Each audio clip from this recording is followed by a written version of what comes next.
game ones and then bouncing back. What is the mindset and how important is this game?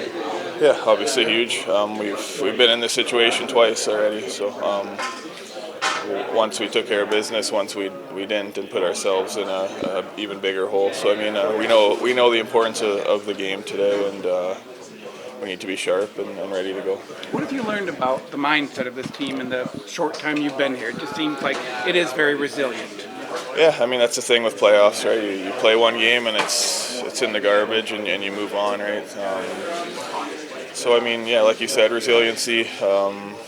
Competitive, we want to win. So I mean, just trying to get our game to where it needs to be for tonight. We're going to talk a lot about their best players. Do you guys look and say we've got to do something different in this game to keep those guys off the sheet?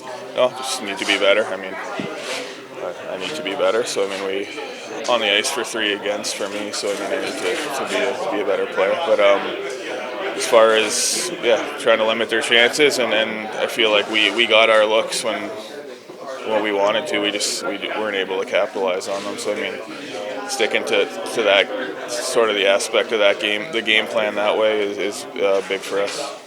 We talk a lot about the physical toll that the playoffs take, but the mental toll has to be pretty high when you know every shift you're going out there, you've got the gig on the other side.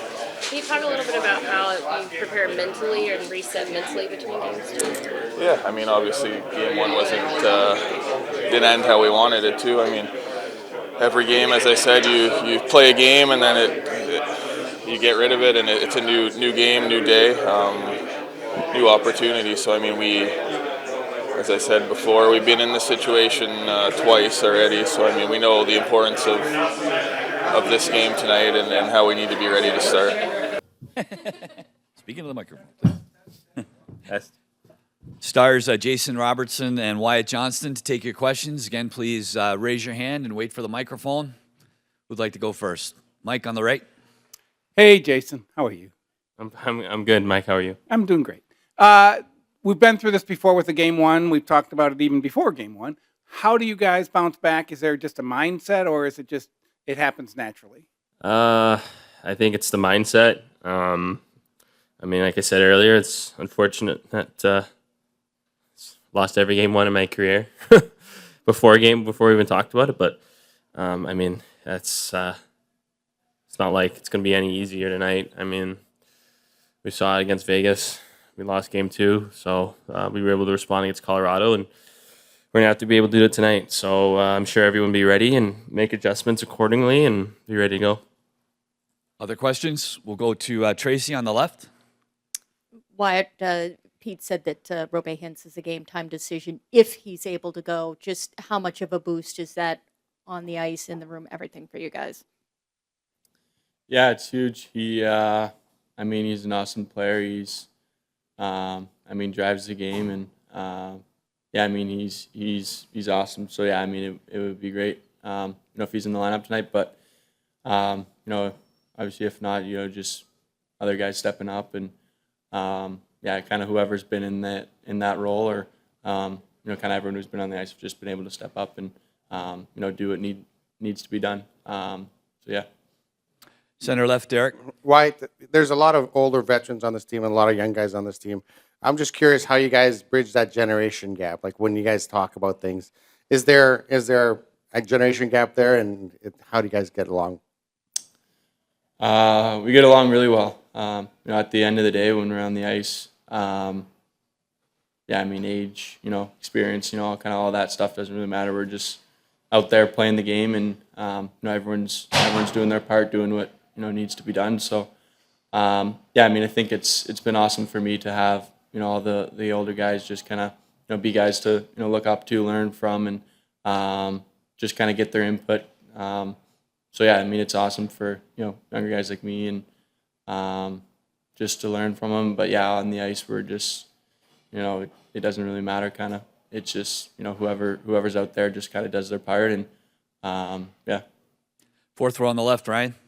This is for either one of you. What would you say were the lessons learned from the position you're in this time last year, where you're in the Western Conference Final and you've seen, hey, this is how a series can get away, but you can also climb back in it? And how do you think that's helped you this year in terms of being able to stay in series regardless of what happens in game one?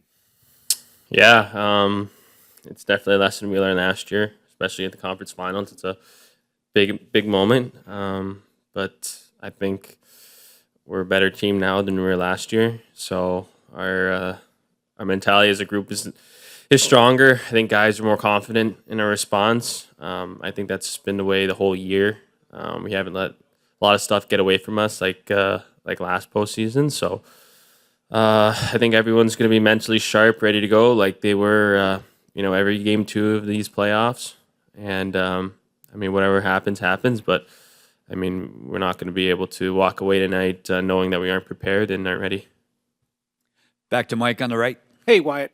Joe Pavelski worked out yesterday, talked about how he feels he needs to give more to the team. Pete talked this morning just about how that example can really create leadership, and guys will watch him and see just what you have to do. So what is the impact for a young player to watch a guy like Joe put in that extra work and take responsibility? Yeah, it's great. I'm pretty lucky I get to see firsthand all the stuff he does.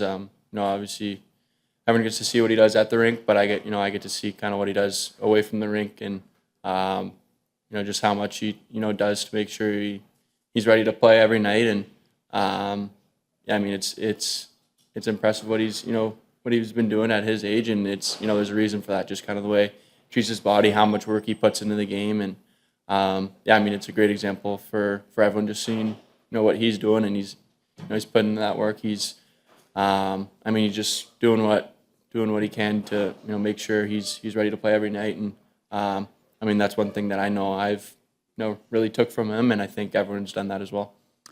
Any more questions? Thank you. Hang on. Wait for the mic, please, Mark. Thanks. What's the thing? Like, you're a young guy, you got a big long career ahead of you. He's 39, and somewhere near the end. What's the thing you learn from Joe that you're going to never forget as you go through your career? It's a good question. I think there's a lot of things. As I kind of mentioned before, I think the biggest thing is just the way he goes about his business every day, and all the work he puts into his game and his body, especially off the ice. I think that's probably maybe the biggest thing that I've learned. Being in junior and before that, you think you treat your body well, you think you do the right things, but when you're here and you get to see all the pros here, and especially Joe, you see how much can be done. I've took a lot from him, and then I think another thing is just his love for the game, and you see him every day. You see the smile on his face. You see how much he loves the game, and he loves being at the rink and being around the boys. And I think that's really important as well. Just if you love the game, you're gonna want to keep pushing. You're gonna want to keep playing, and I think those are probably the 2 biggest things that I've learned from him. Good morning, Pete. Morning. Any more clarity on what Rupe's? I would call them game time decision. That's all we have. Taylor. Hi, Pete. With the 5 power play opportunities you guys got in the first game, what did you go over film-wise to help break through their PK? They did a good job, and there's obviously things we can do better. I think some of the same symptoms of our 5-on-5 game crept into our power play. Just a little more desperation, a little more execution, a little more second effort. Center left, Ryan. Hey, Ryan. Hey, Pete, on the the first half period or so of that game, you didn't give up much in the way of shots. From an even strength standpoint, do you feel like there's a formula that was in there that you can pull out for game 2? Yeah, I do. Yeah, I think there's a formula in there for sure.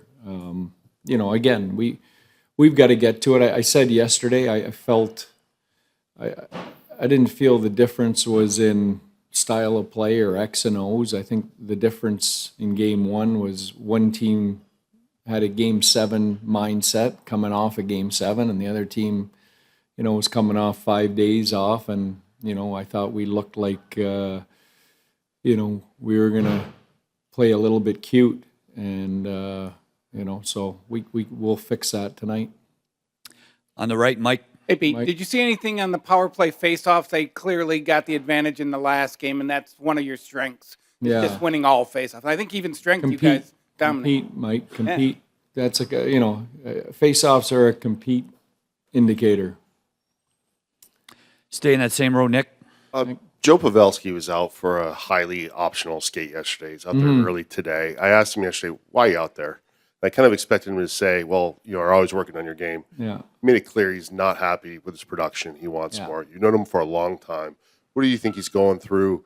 What are you working on with him at this point?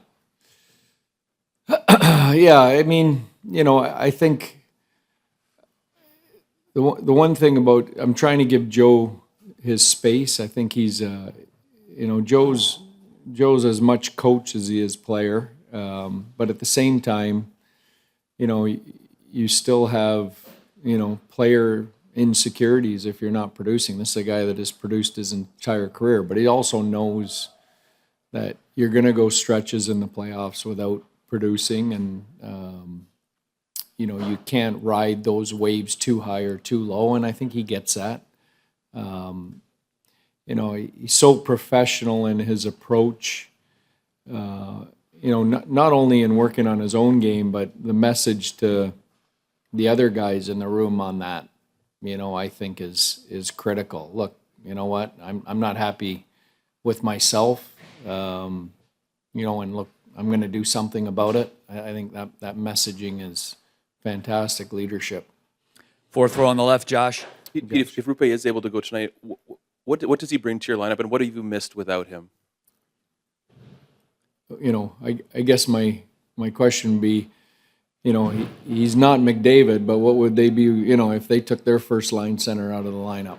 What would the Rangers be if you took Zibanejad out of the lineup? I mean, it's fairly obvious. He's big, he skates, he's a 200-foot player. He's one of our best defensive players, one of our best penalty killers, creates offense.